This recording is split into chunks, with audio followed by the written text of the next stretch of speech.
In the middle. Put y'all in the middle. You all Okay, good, that's Ron? good. Yeah. All right, great. Well, let's go ahead and get started. Good afternoon, everybody. My name is Katherine Johnson. I'm the current chair of the National Society of Black Engineers Atlanta Professionals. And we'll go ahead get started with our presentation. Thank you guys all for coming out to see us.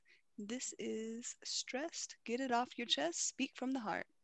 We're going to go ahead and start with our NSBE mission, which is to increase the number of culturally responsible Black engineers who excel academically, succeed professionally, and positively impact the community. Just a couple of quick updates for tonight. We're going to go over just a quick Atlanta overview, talking about joining the family, fulfilling the mission, upcoming events, and speaking from the heart. So for the NSBE Atlanta Professionals overview real quick, we aim to improve our professional success of our members while also contributing to our community. We host events such as career development, networking and social, college and university professional development, and our NSBE Junior program, which provides STEM for students throughout Georgia. I wanted to give a quick introduction to our executive board. And while we don't have everybody the ability to speak, I'll just go ahead and give them a quick intro. So we have me as yours truly, your chair, Desmond Hazel as our vice chair, Carrie Thomas as our secretary, Garrison Ushery as our treasurer, Ronald McCullough as our programs chair, Deanna Walker as our parliamentarian and chair emeritus, Brandon Wallace as our membership chair, Bo Price as our communications chair, Brianna Saunders as our Public Relations Chair, and Armand Mayo as our PCI Chair. Moving on to joining the family, our professional dues are $51.50, and with that, you'll receive your Atlanta t-shirt, face mask, and lapel pin. But if you have not already either joined or taken the survey to get your details, today is the last day to do it. We'll have our second reorder date soon, but to make sure that you are included in this year's order, please make sure that you either fill out the survey that's been emailed to the email that you sent on your membership, check your spam folder, and or become a member.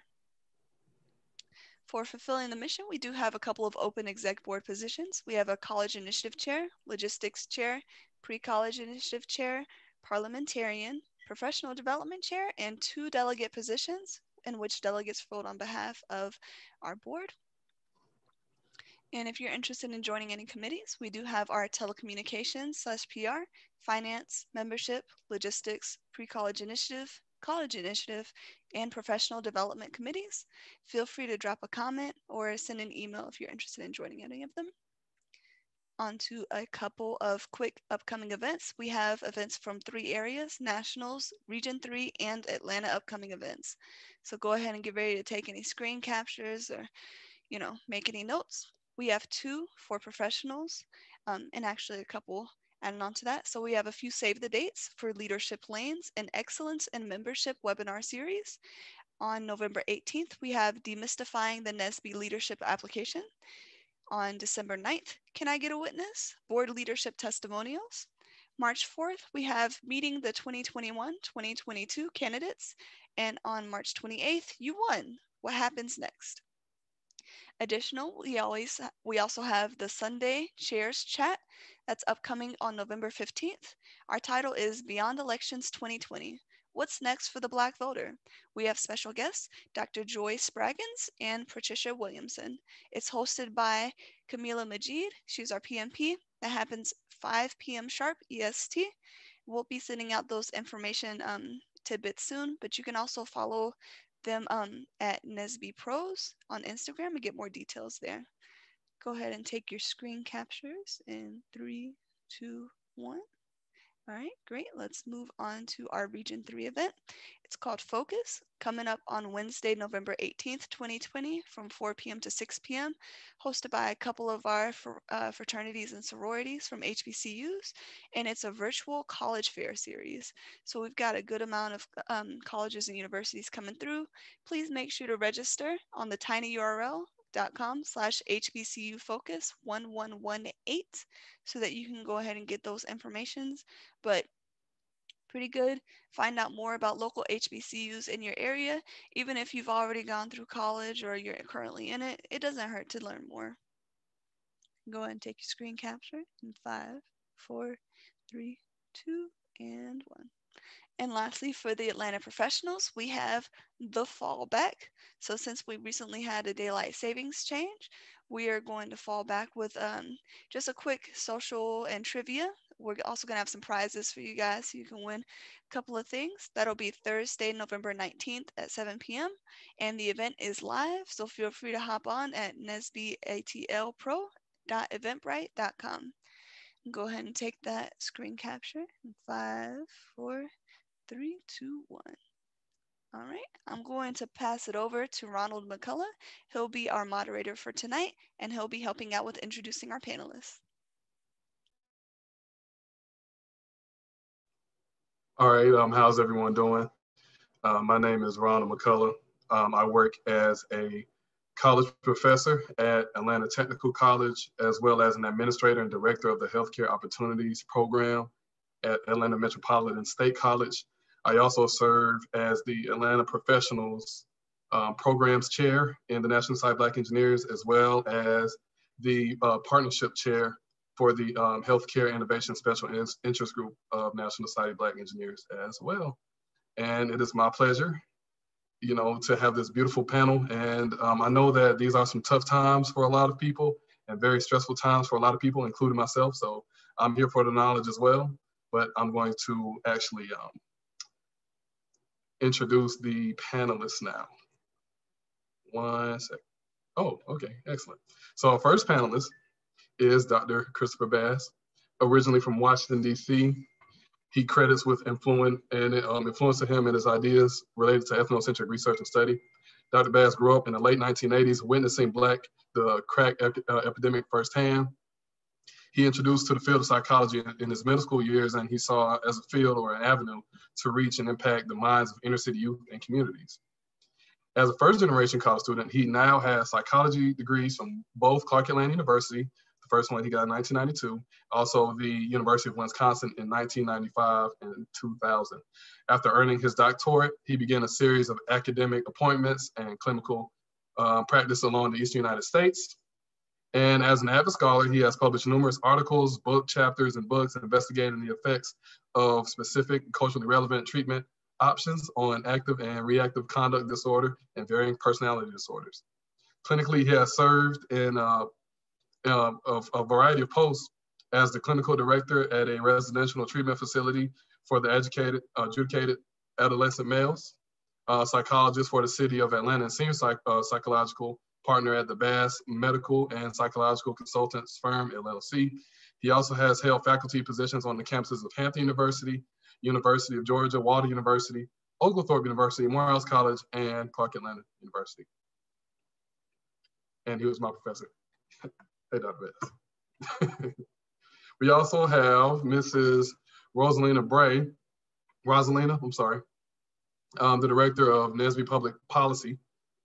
Ms. Bray is the director of the National Society of Black Engineers Public Policy Special Interest Group. If you don't know, special interest groups are essentially sectors within NSBE that focus on different areas that are related to engineering, but probably aren't directly engineering. They're special interest groups. She is the owner of Bray Collaborative Group, a global performance management company, and she is also the founder of Pipeline STEM EDU, a training program for STEM professionals. Ms. Bray is considered one of the nation's most foremost thought leaders in senior leadership, science policy, technological innovation, education reform. In addition, she is leading voice for diversity and inclusion, capacity building, pipeline development, and workforce development. Along with settling policy agendas, Ms. Bray works with decision makers and lawmakers to understand and develop plans to address science policy, health equity, and STEM innovations and educational challenges. Okay, Ms. Janae Norris, hopefully I'm not butchering, is a talent sourcing and diversity specialist for the Advantage Engineers, an engineering and design firm that provides solutions for telecommunications projects. Previously, she held a position as a talent acquisition lead for Blueprint Consulting Services Group, a startup strategic management and IT consulting firm in Washington, D.C. As the lead, she was tasked with overseeing the full life cycle of recruitment processes, including candidate prospecting, interviewing, negotiating, and relationship building. As the go-to person on the team, she was responsible for executing innovative sourcing strategies, formalizing the talent recruitment process, and implementing the company's first applicant tracking system. She oversaw all of the corporate, technical, campus, university proposal, and PMO recruiting while building a pipeline of qualified talent, just like our beautiful people today.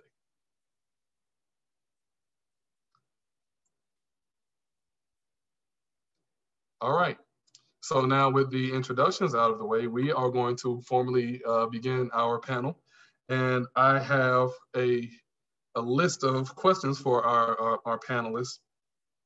And we're all young people, you know, even if you're old, you're still a young person. We all have social media. So could you guys first, could you talk about how has social media, Twitter, Instagram, Facebook, how has that impacted the Black community specifically? So I'm going to start. I'm going to say that what social media has done is allowed for many people, African Americans included, to participate in global and national conversations. So these conversations are not just in our living rooms or in our churches, but now there are platforms, many which exist, that we see that this generation and also others are using to share their thoughts and share information. And that's powerful because that means that you can send out a tidbit of information, and that information then can blow up to become a full campaign with every individual who's on board with your statement or against your statement. And it used to be said, all news is good news, both positive and negative, if it gets a reaction out of someone. And that's what we're finding has happened in the years that social media has grown and expanded, and more people have participated in these type of platforms. But I'm sure there are other ideas that our panelists have, and so I'm going to defer to the next panelist.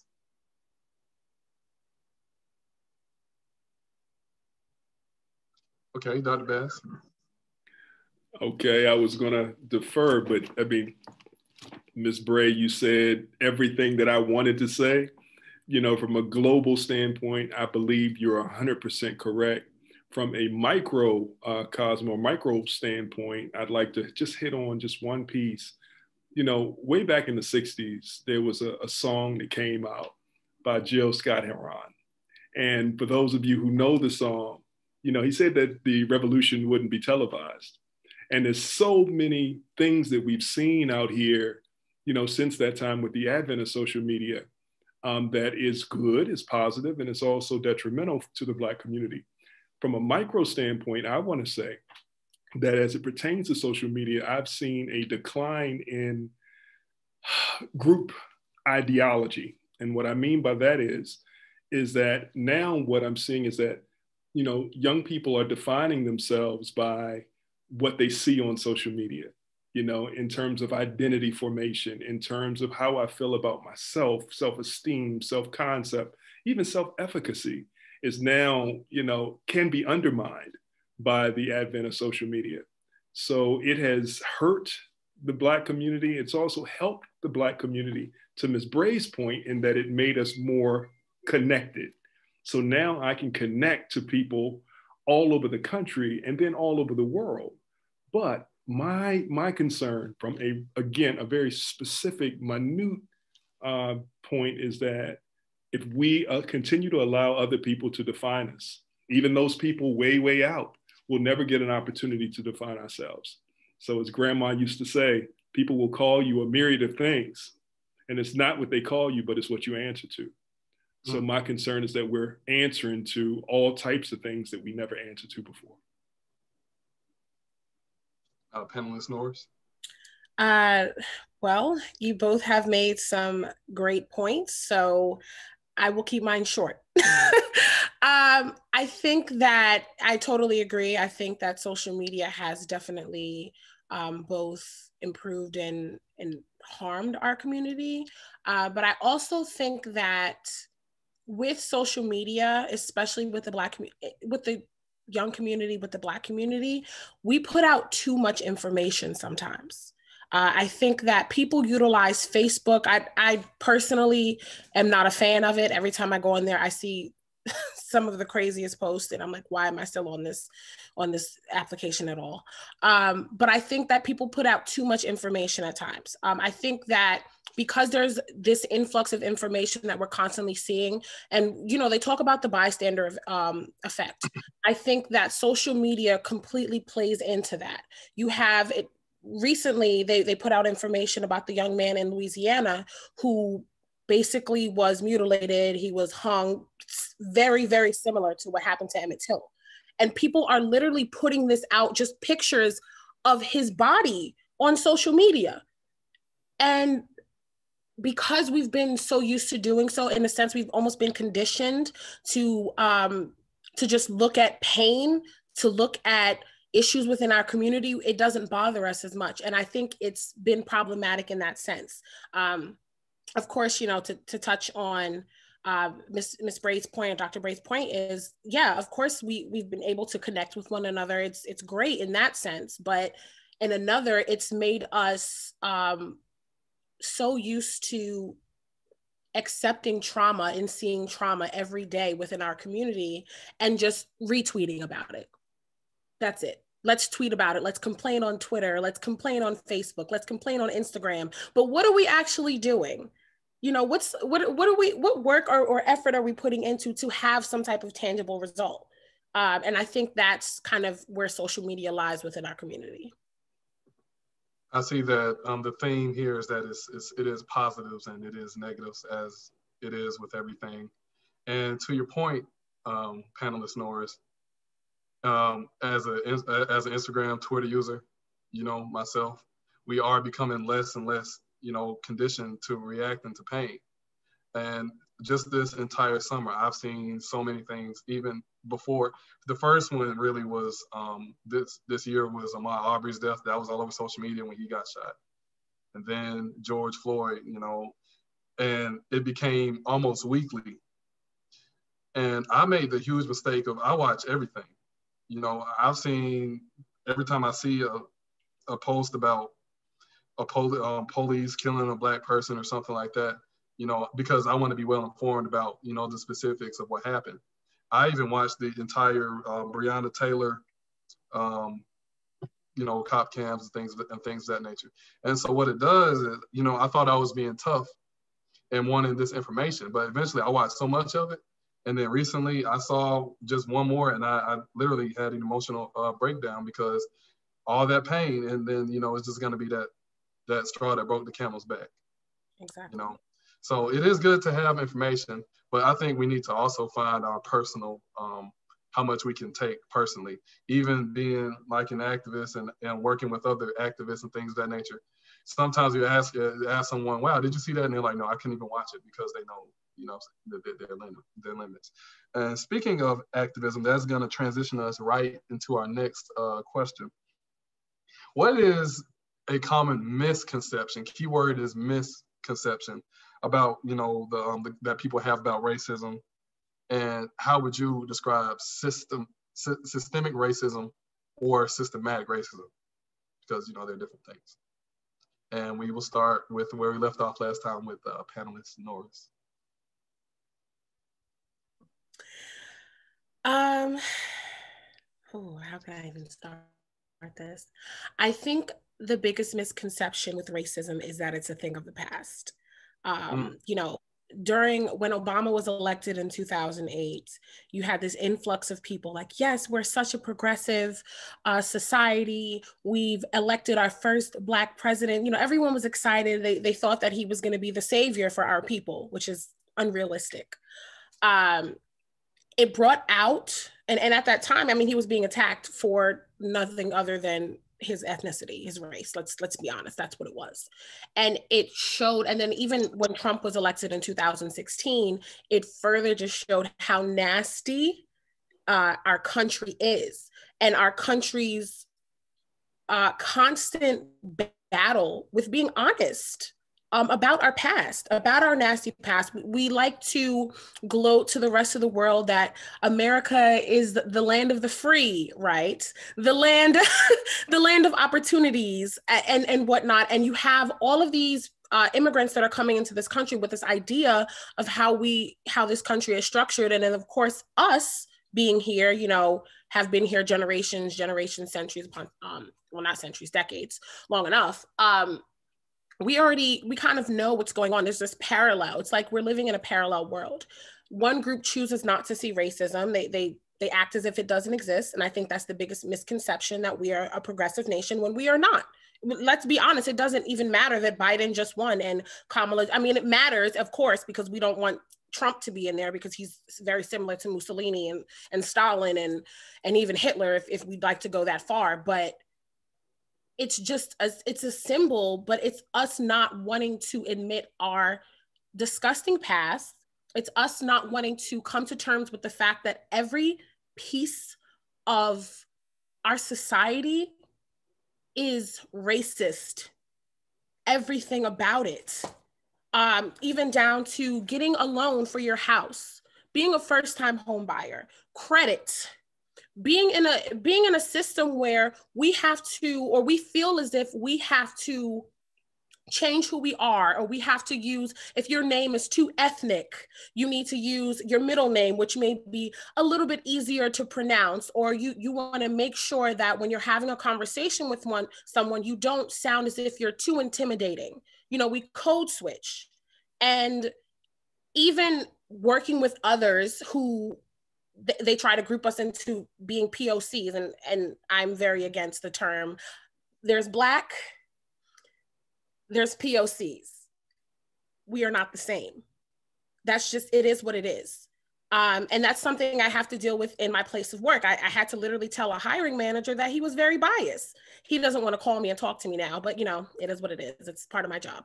So I think that the systems that have been put in place, as I mentioned, housing market, even neighborhoods, and I have this conversation all the time.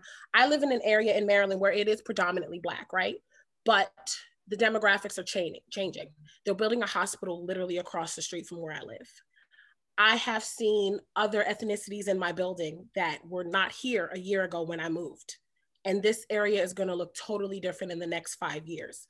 I still drive to Virginia to get my groceries because I know that the grocery stores in Virginia, which are predominantly white areas in Northern Virginia, have better quality groceries. I know their stock. There's a food desert here in Maryland. It doesn't matter that I live in PG County, which is one of the wealthiest Black counties in the country. That right there is systemic racism. And people just fail to realize that this is something that has been ingrained in our system. It's been ingrained in our everyday life, and we've had to live with it. And I'm going to end it there. I'm getting a little bit too passionate, but yeah. Not enough passion, if you ask me. Okay, panelist Bray. You're on mute. I'm going to say, I don't want to echo what Dr. Norris said, but I'm going to say she's right on point. Systemic racism is embedded into our society because there are acceptable norms in organizations that has been allowed and not challenged. And this has become the climate and culture in a number of organizations. And so now it's the norm. And so we see it, like you said, in housing discrimination on jobs. We see it when individuals are seeking employment. And so it goes on because someone who's a decision maker or the culture within the organization has said that this is acceptable behavior. And so the people who usually notice that it's a racist thing are the people who are subjected to it. But the people who are within the culture who have accepted it over time, they don't see it. And so you have to be aware of the perception and viewpoints that are happening. And it's not until those attitudes and beliefs are challenged that they even become upfront. And so it's wonderful when people can show evidence or evidence-based of either discrimination, prejudice, or point out where there are these systemic issues, and then challenge the status quo. And so the first part of the question was about racism existing. Of course, it's there.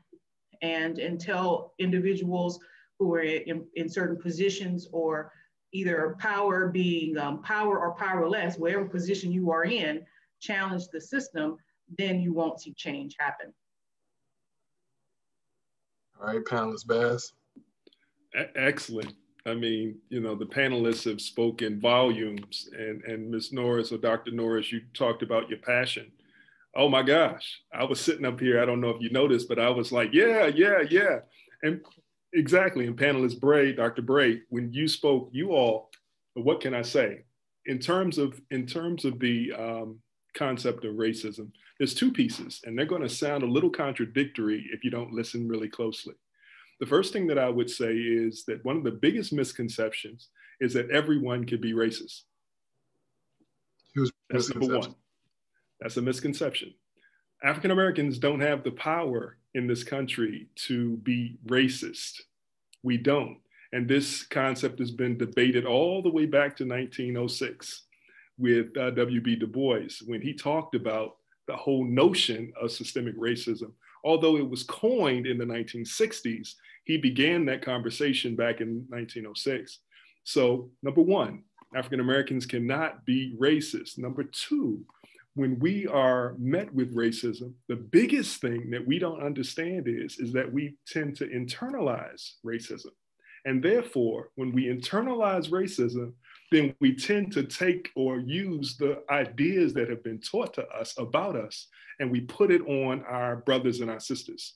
So that's a huge, huge problem, because then we begin to assume power over ourselves by looking at our brothers and our sisters as less than who they are or less than who we are.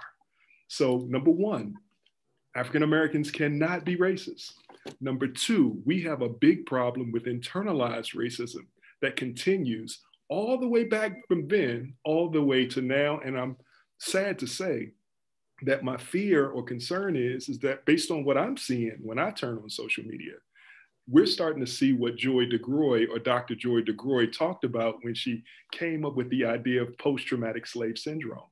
We're starting to see all of the manifestations of that internalized racism come out in our neighborhoods. That's why these stores are packed with everyone buying guns. It's not about folks in my community fearing white people coming into their communities. It's about folks fearing what's going to happen when we don't have any more money, when we don't have any more jobs. What is this community going to turn into? Now, Sister Norris, when you talked about PG County, I'm from DC. My father lives up in Upper Marlboro, so I'm familiar with your area. So I know where you are, right? Things continue to change, but then things continue to stay the same. And, you know, I completely agree, you know, with everything that you guys are saying. And also, I think another misconception is that it's no hope for the future. You know, we are, a lot of us are in a really like victimized mindset instead of a revolutionary mindset. And we also have to realize that a lot of like our allies are like the younger generations. They're even doing things like checking their parents on like, how could you not see, you know, what's going on and just not be able to react to it. And whether that be with something like social media and whatnot. So change is extremely slow, and maybe, you know, nothing could just not exist. So maybe the number of racism won't ever get to zero. But I'll tell people this, as long as you can be one grain of sand on that entire beach of change, you have done your job. Speaking of doing our job, our next question reads, with everything that's happened this year, that's a lot. That's a lot of content right there. With everything that happened this year,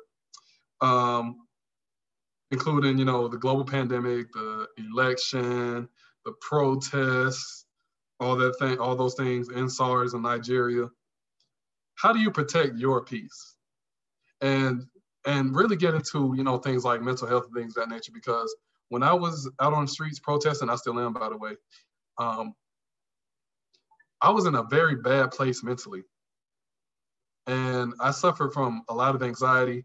it'll be times where I'm just in Walmart and my heart start racing, and I'm like, am I finna drop dead in the middle of Walmart? And my peace was so bad and so disturbed because all I wanted to do was just fight. So can you guys give us some tips on how to protect our peace? And also, you can also consider that we have students on here, so they have things like finals coming up. They're worried about their degrees more than the election, things like that. So can y'all just talk in general about how to protect your peace?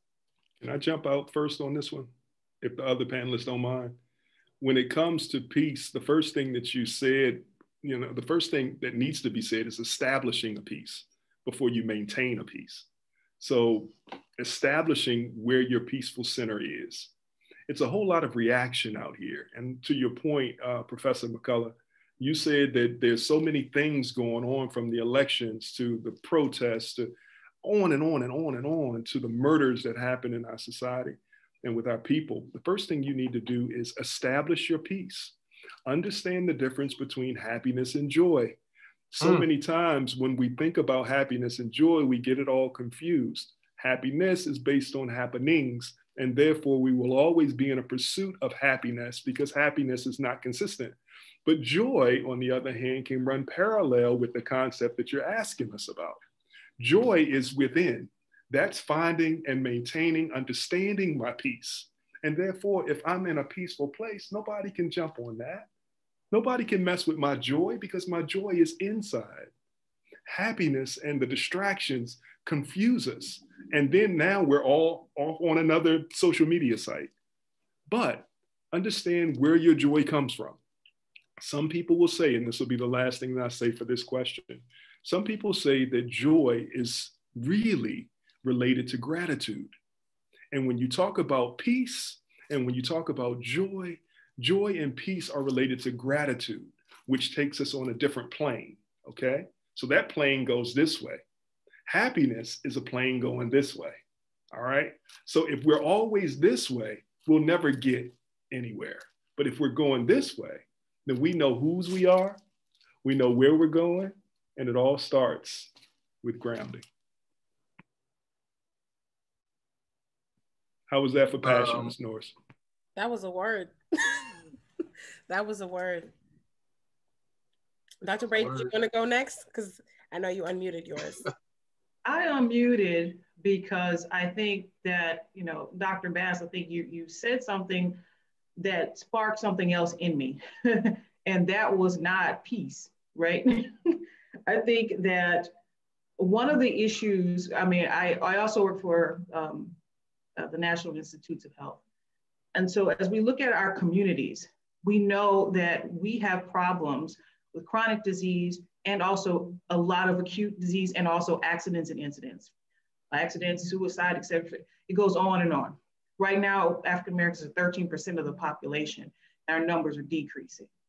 For me, that's stressful because the anxiety is there, because what's happening is that we can't find our center for where that hope and peace lies.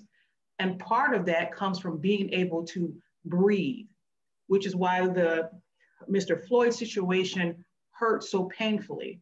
It's aggravating that you can't have respect for life because we have to be grateful for every breath, not every moment, every breath.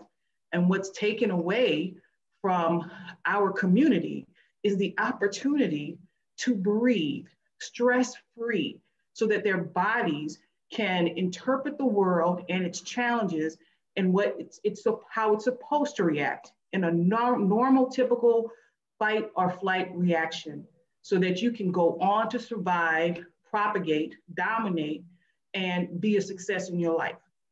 And so there has to be a need for us to understand what those challenges are, feel for them, and then help our community to recenter and know that what's happening outside of you, there's a way to put up a defense so that you don't internalize everything that's coming towards you. Because what we see in disease manifestation is that people are internalizing everything that's coming towards them. So their epigenetics, their environment around them is causing disease states. And it's not enough for you to go to church and pray. It's going to require that you get support systems, and also begin to look at your community and say, we can't stand for this anymore. And if all that I do with this stress energy is to put it in a direction where it's refocused and I can use what's inside of me to bring about change, I can then breathe better or give my children or family the opportunity to breathe so that they might have peace and happiness. I mean, I completely agree. And something that I just thought about, panelist Bray, what you just said, you know, a lot of us in a lot of our communities don't even have the time to think about, you know, on a personal level, the things that give us peace and that give us joy. We're too worried about things like, you know, where the next meal is going to come from. Would you like to add, panelist Norris? Yes. The way that I have maintained my peace has been unplugging sometimes. Last week, for example, when everyone around the country was watching the election results, I was not getting any work done. And I said, okay, I need to get off of Twitter so I can do my job before they let me go. So one thing I do is I definitely unplug from social media. It's the only way sometimes. This may seem weird. I mean, I know the students are going into, what is it, midterms or finals? It's finals, isn't it? Finals. I'm sorry, you guys. Going into finals. Out of school for a while too. So I wake up, or I'm trying to do this more. I wake up and I meditate in the morning. I wake up early.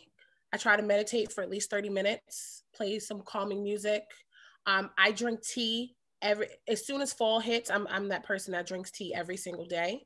I don't eat hard foods for breakfast. I know this may seem like weird, but I don't eat hard foods for breakfast. I only eat fruit usually, and I usually mix it in a smoothie. No milk, of course. And I usually play calming music. And I really just try to start my morning earlier so that I have more time in the day. I'm not rushing when it's time. I have to actually go into my office now. I've been in my office since June. So I'm not rushing when I'm going to work. I'm taking my time. I'm relaxed. I'm trying to almost in a sense forget whatever happened the day before. And I'm just in a very calm state when I'm getting to work. I also no longer eat meat. I'm not sure if that makes a difference, but I stopped eating meat about 3-4 weeks ago. I woke up one day and the smell of chicken made me feel sick. So it's made a difference. I've really just changed my diet. It has made a world difference. I've woken up early, as I mentioned, drinking tea, drinking more water, and it has truly helped me with being calmer than where I was several months ago or even earlier during this pandemic. So hopefully for the students, especially since you guys are going into finals, you are going to need to take a moment to just literally sit down, meditate, not think about anything. Try to relax. You have 30 minutes, take that 30 minutes. It makes all the difference. But that's honestly what I've been doing. Okay.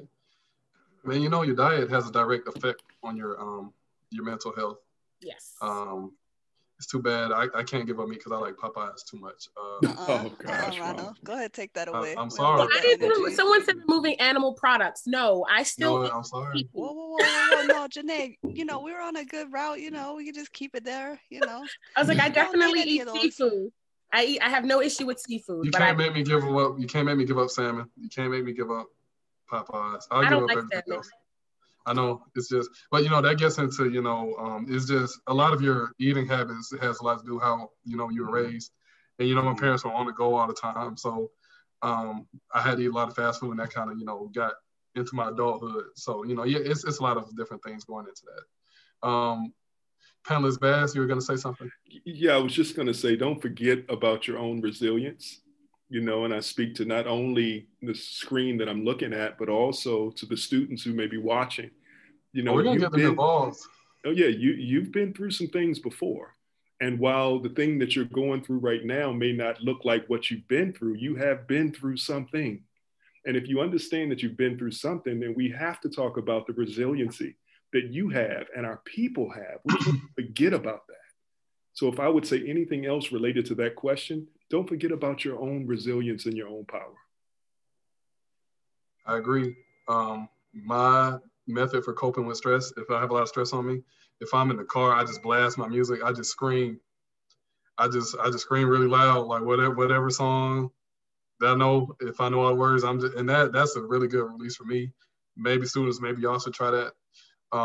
But as I mentioned earlier, I was in a bad place mentally throughout these months, and a lot of it had to do with the pandemic, because I didn't have any social release.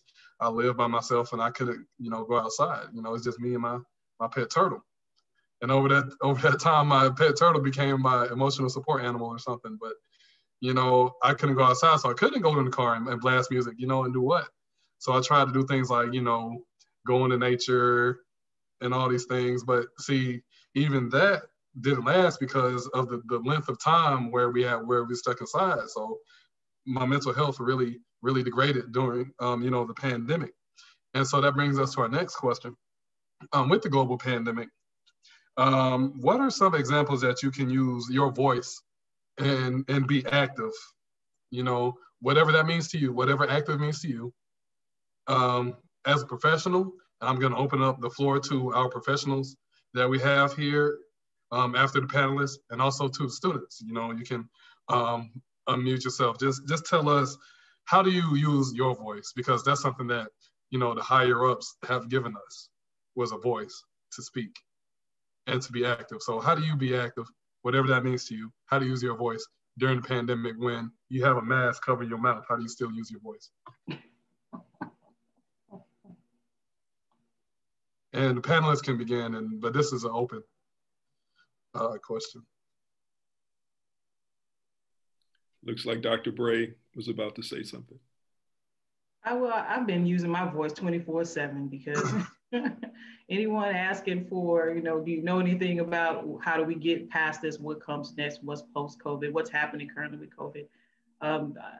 I've been able to share that knowledge and information, but sharing it at many different levels, sharing it at the executive level, business level, and also in our communities is quite important, because when you sit in certain conversations, you see what the plans are being made going forward, and where we begin these big divides and gaps and barriers is when the people who are who won't adopt the information quickly or don't have access to that information, they're the last ones to know. And so you get a sister like myself in all of these realms to be able to bring back the story, the messaging, and the plan to the people who don't know what the plan is going to be. It's very, very powerful. It's almost like you are a superhero when you bring in the information back. So when you were talking earlier about how do you find your center, your peace, your joy, part of it starts with mindset. What is your role at this point in history? What are you going to do? What is your legacy? Because now you've been faced with a challenge, and are you built and designed for this? And as Dr. Bass said, yes, you are, because it's in your DNA. You are built and designed to take on challenge. At this point, it's all about what's your mindset, where's your center, and what are you going to do next with the power that you have? And so your voice doesn't have to be always spoken. It can be written. You can share your ideas in many, many ways, through art expression, through writing, and also through your silence. And when I say being a quiet strength in silence, it means if you're participating in certain actions, you just showing up shows that you are interested. So if there's a board meeting, discussion, a planning call, or whatever, a webinar, show up, and your silence means a million. Because you're supporting, of course. Ashe. As a psychologist, the way that I use my voice is that I tell people that what they're experiencing is normal. And you'll be amazed how far that goes. This is a very stressful time. And if you find yourself overwhelmed by it, don't think that there's something wrong with you. Understand that everybody is going through something right now. And of course, there are many different ways to deal with stress. Your way may not be beneficial to you, and you may need to talk to somebody who can help you get or process through your feelings. So my way is making sure that everybody understands that what they're feeling is normal. And then number two, to guide and direct them to seek out further services if such services are needed. I use my voice specifically in my personal life or in my professional. One being with my current employer, with the death of George Floyd. I will say that, you know, they did okay. You know, they did okay. A lot of companies have done things for show.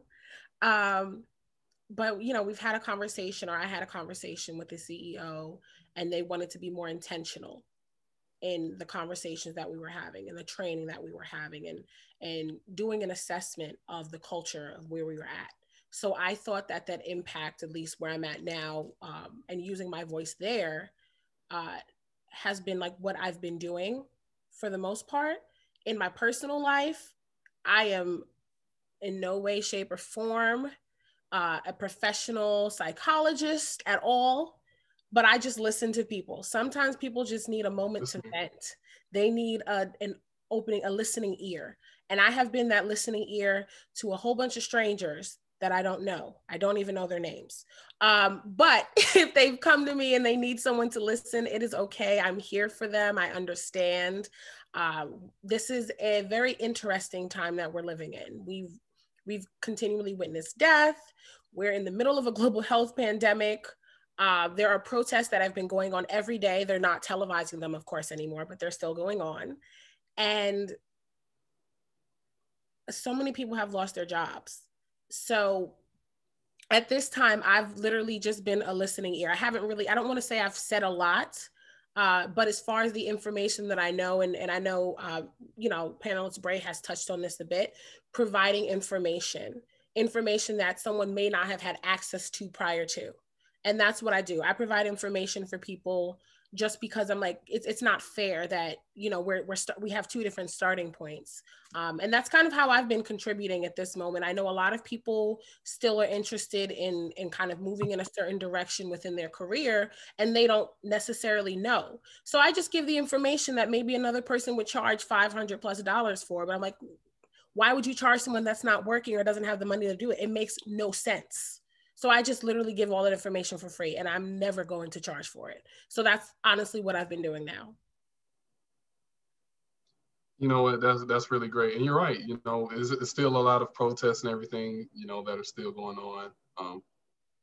And that's going to transition us into yet our next question. But before we get to our next question, I want to just make sure, if you guys aren't reading the chat, if you want to contribute to the conversation, just say so in the chat, and then we'll unmute you, because I know it's on webinar mode and whatnot.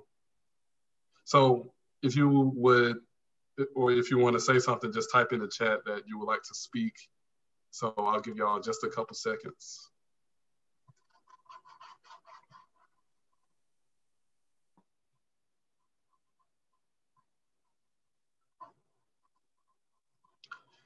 All right.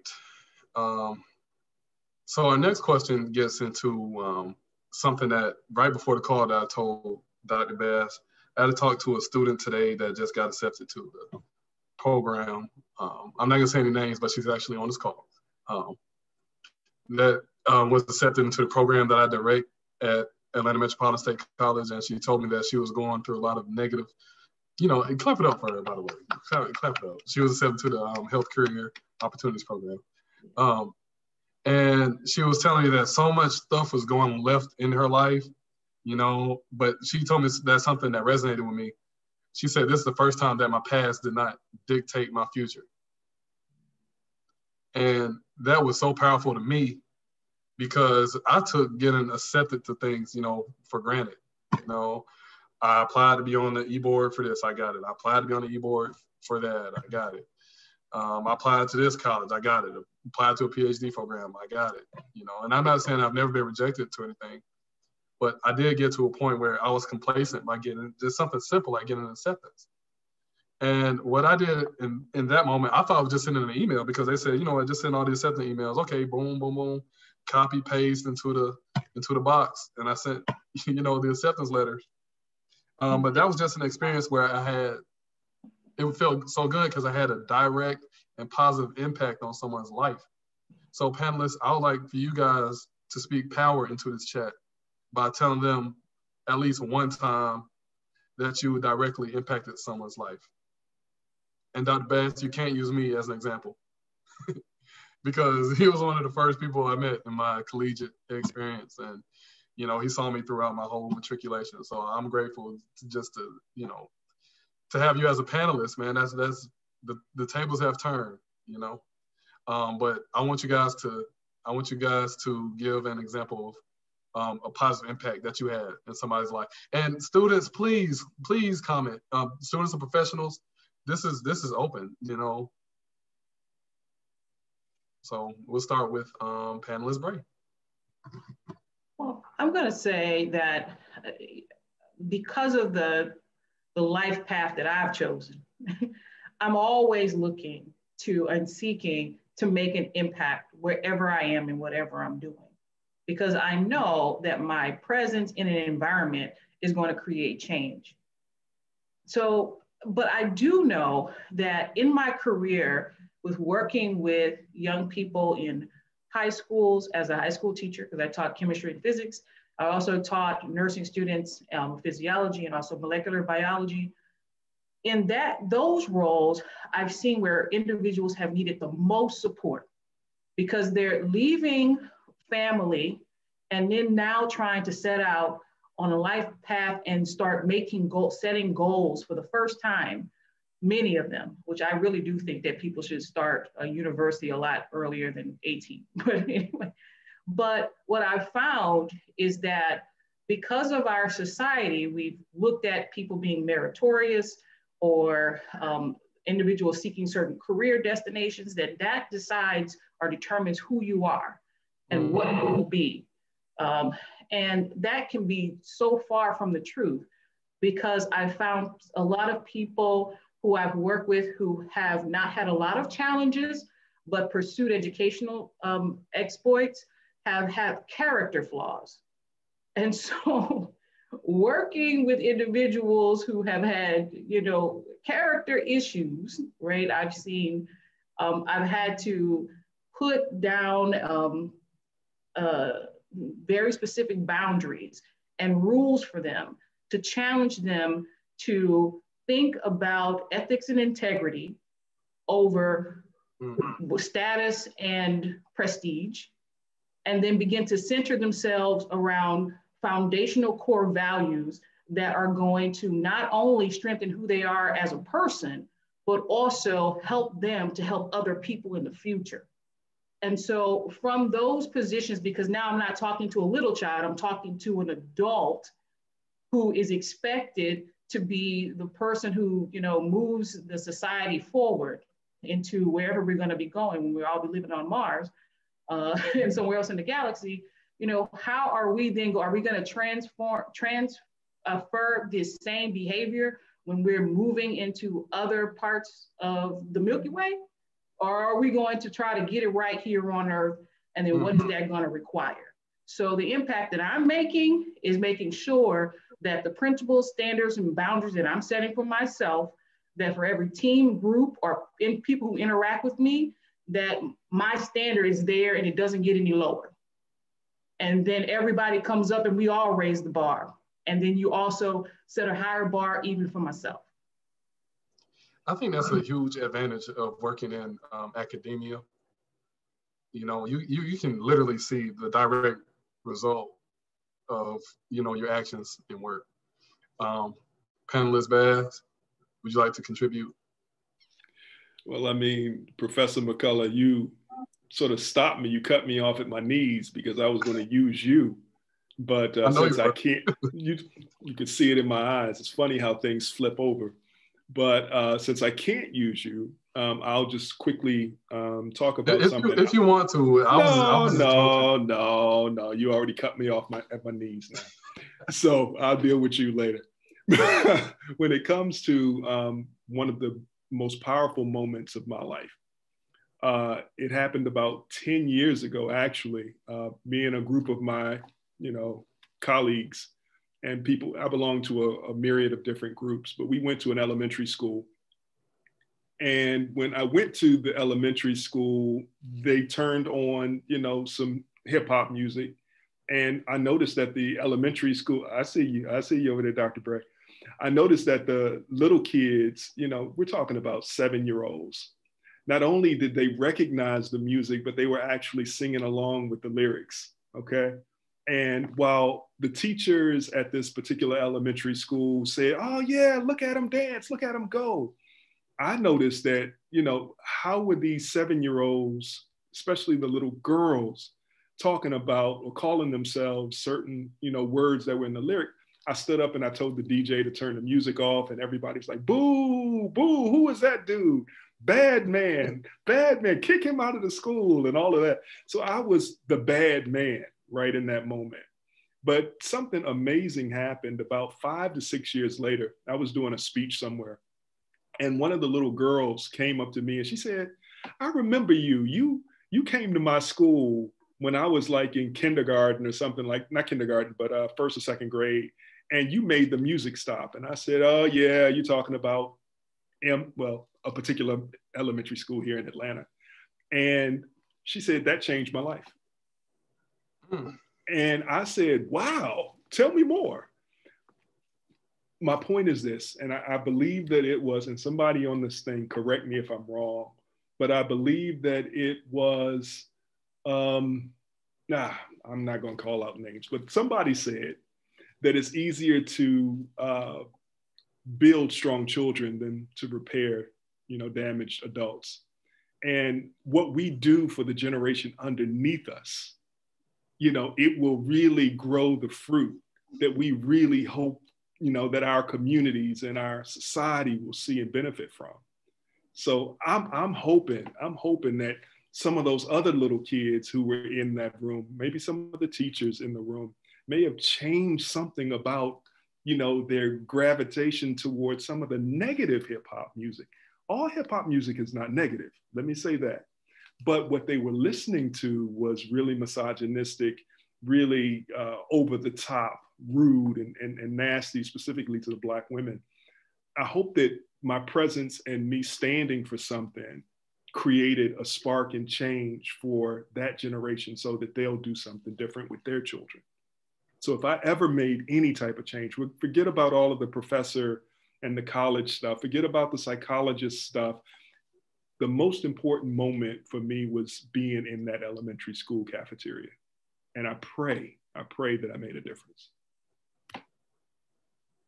Okay, panelist Norris, and then panelist Bass, you have a question in the chat that I guess they want to briefly hear about your experience with me and whatnot. And then you also have a surprise guest in the chat too. Panelist Norris. Yeah, so for me, I touched it on a little bit with the last question when I mentioned that I provide information. It's usually for people who are looking to move or pivot into an industry. Maybe they have difficulty interviewing. They may not ask, you know, they may not know which questions to ask. They may not know what, you know, what to say in general. So I usually provide that information. But so that's an impact I've had on people. They've let me know that I've had an impact on them. I didn't realize it. I was just like, here, this is what I know. Everything I'm learning, I'm teaching the next person because I didn't know this. You know, my parents are educators, but I work in corporate. There's nothing about my industry they could teach me because it's totally different.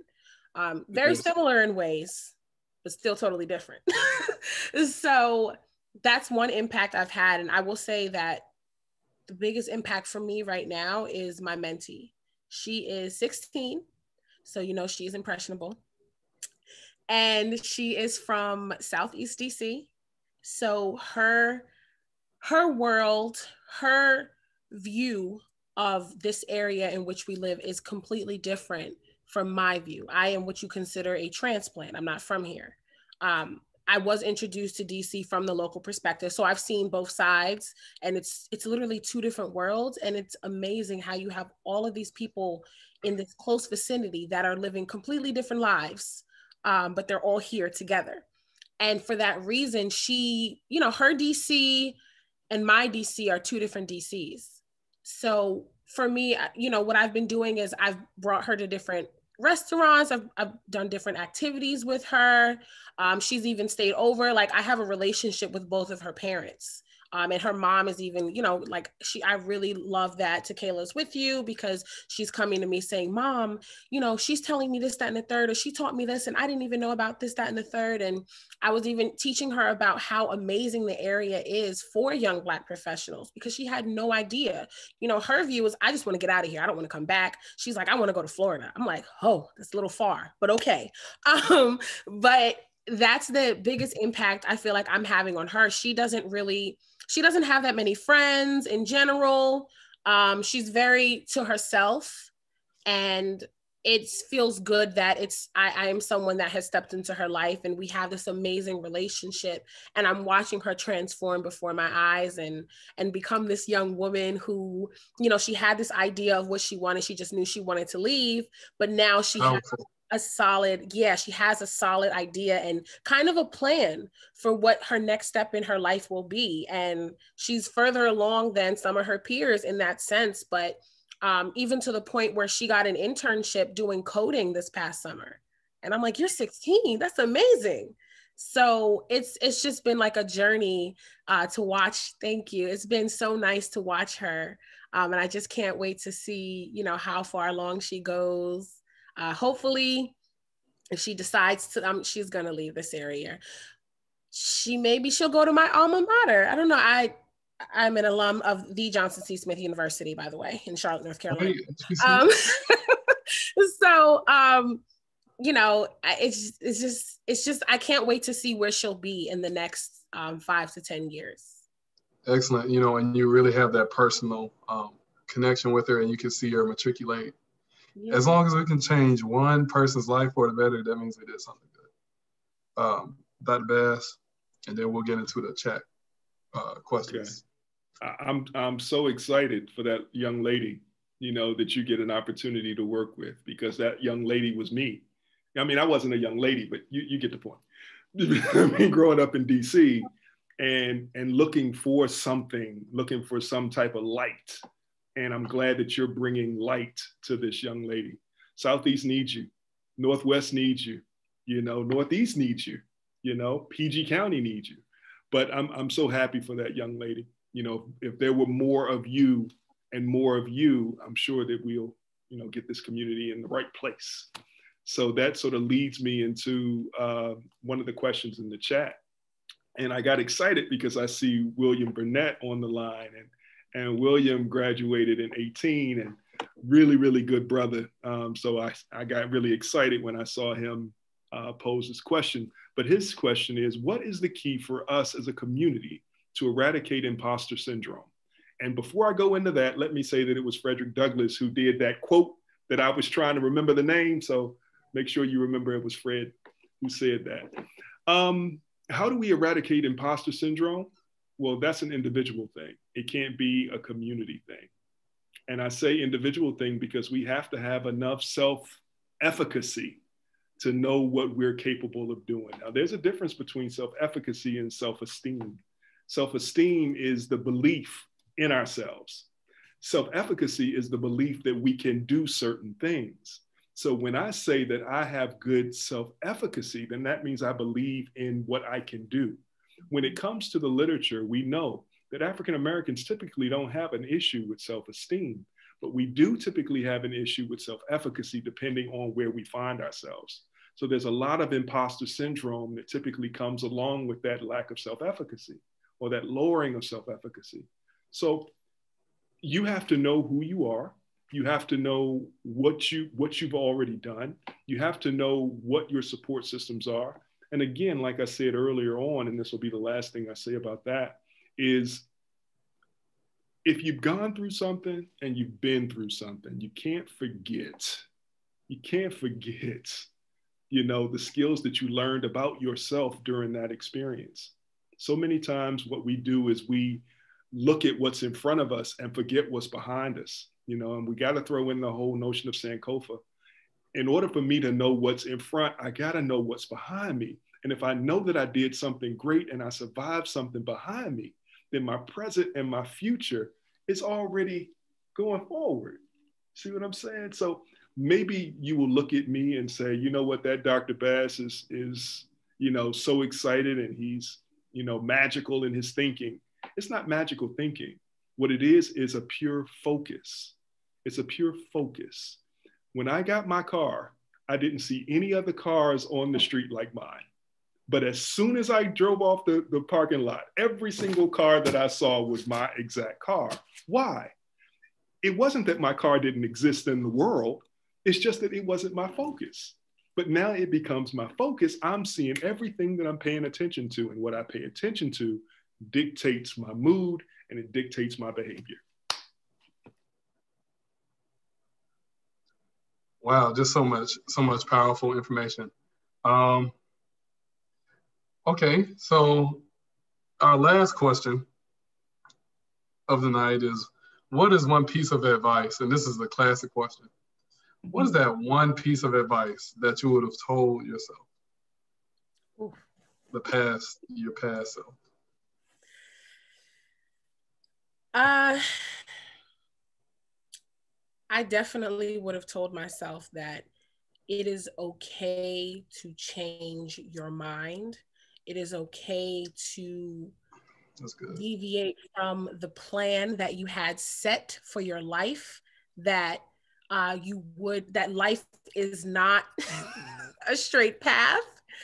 It is not linear at all, that you will endure some hardships, brought on by yourself for being stubborn, but that it is for me, it definitely was the plan. I had a plan for my life at 16. I'm a planner.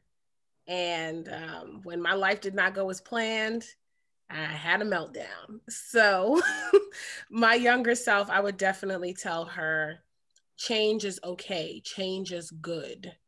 Appreciate change. Appreciate every obstacle that you are about to endure, because it is going to make you the resilient young woman that you are to become.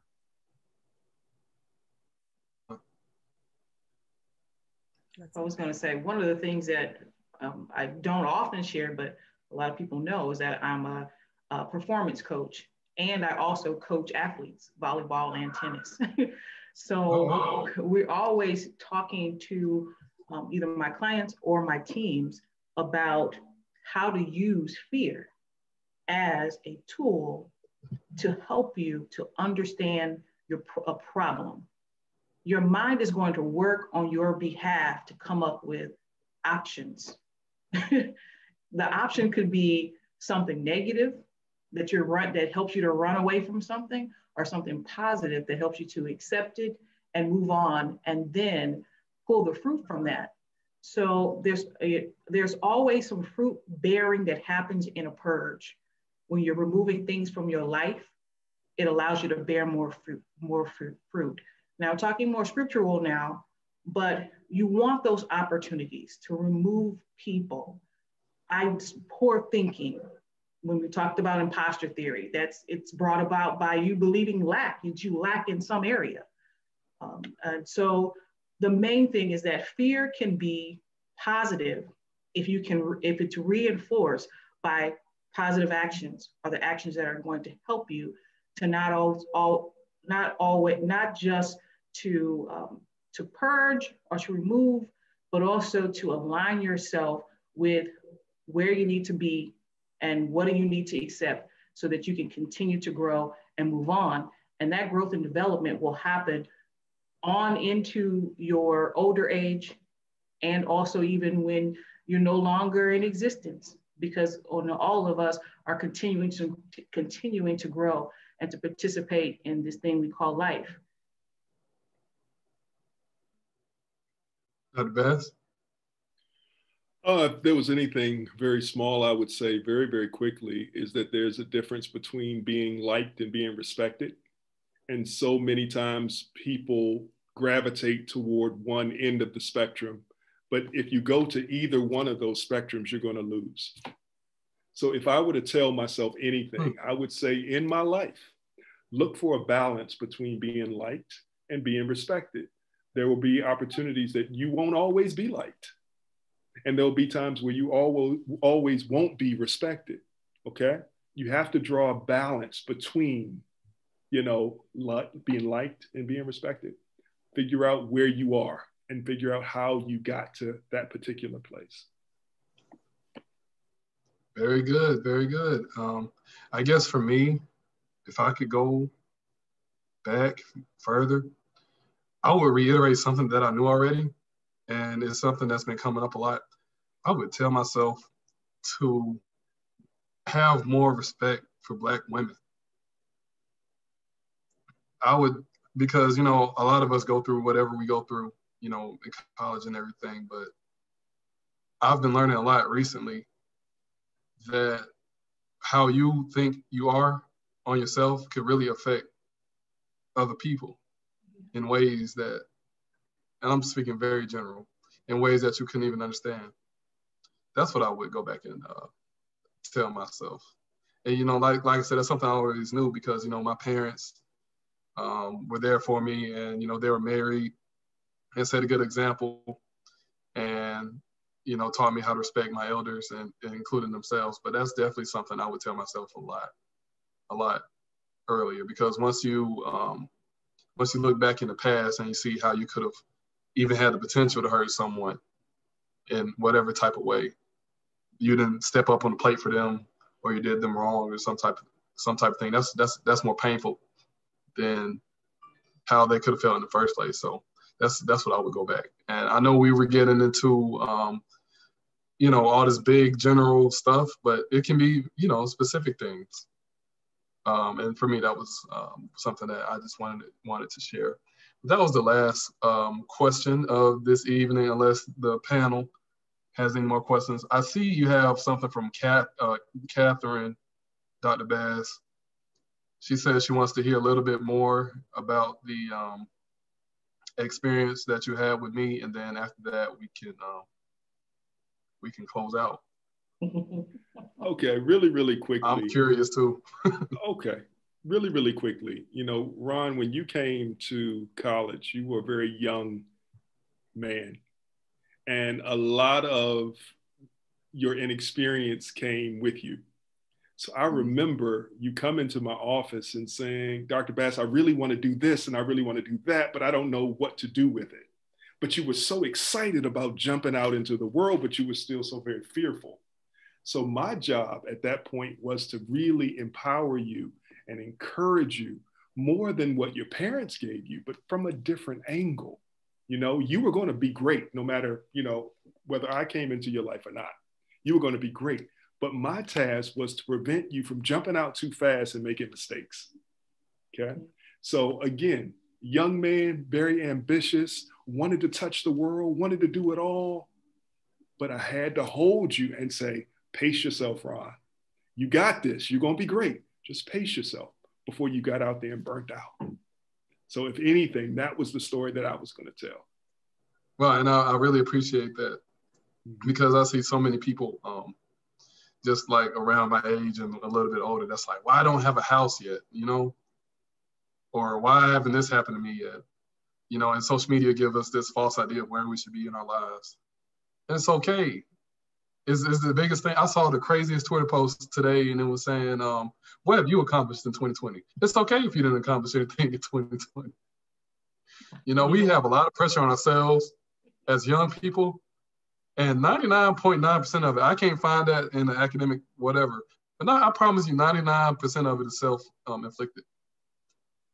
So we have to have patience with ourselves as young people, and take a lot of that pressure off, because a lot of that pressure that we get into, depression and mental health disparities and stuff like that, a lot of it is self-inflicted because we think we should be somewhere that we're not. So I appreciate that, Dr. Bass. You have been very influential in my life as well. And I really, really appreciate you. And all those times I busted in your office. And I thank all of our panelists today. Welcome. This has been an extremely insightful and very insightful, very educational event. So what we're going to do now is, if you know the panel doesn't mind, we're going to post you guys' contact information so people in the chat could, you know, reach out to you and whatnot. If you're not a member of the National Society of Black Engineers, and you're a STEM major or you have a STEM career, please join the National Society of Black Engineers. It's the largest student-ran organization in the entire country. And we have a lot of powerful things like this. That goes past engineering, all right? It goes past engineering. It uses engineering as a mindset of problem solving, but we don't just solve math problems on paper, but we solve world issues, all right? So thank you, panel. You guys have been outstanding. I've learned so much. I hope you guys learn from each other, and I hope everyone in the chat also learn. So I guess if Catherine has that power to, display you guys' contact information, can you do that, Catherine? I just wanted to make sure that I get consent from Dr. Bass and Miss Bray. I see that, and Miss Norris. Okay, Dr. Bass said, yep. Yes, everybody's good. definitely. Okay, great. I can go ahead and put that information. I might just send it out to all of the attendees afterwards. I saw that we had a couple that dropped off. So we'll make sure to send that probably tomorrow morning while it's still fresh on everybody's minds. But I did want to say thank you so much, guys, for coming and talking to us. This was a whirlwind of a panel. We got real deep. And then I was like, whoa, this is really intense. And then we brought it back up and uplifted everybody and was like, this is what we can do to just bring everything together. It was really impactful, and I really appreciate you guys. Thank you so much. We appreciate the opportunity. Absolutely. Absolutely. Thank you. Thank you so much for the invitation, for having us. No, it is our pleasure. It is our pleasure. Thank you, all right, Ronald, everyone, for being such a great host. Oh, over I here appreciate adding it. your personal experiences to every single question, And this brings us up to our next question. I thought that was hilarious. But Oh, I thought we had another question. yeah, I say thank you guys, everyone. We are ready to end the live recording. You guys have a great night. Get plenty of rest, meditate in the morning, all that good stuff. Amen. Bye. All right, have a good night.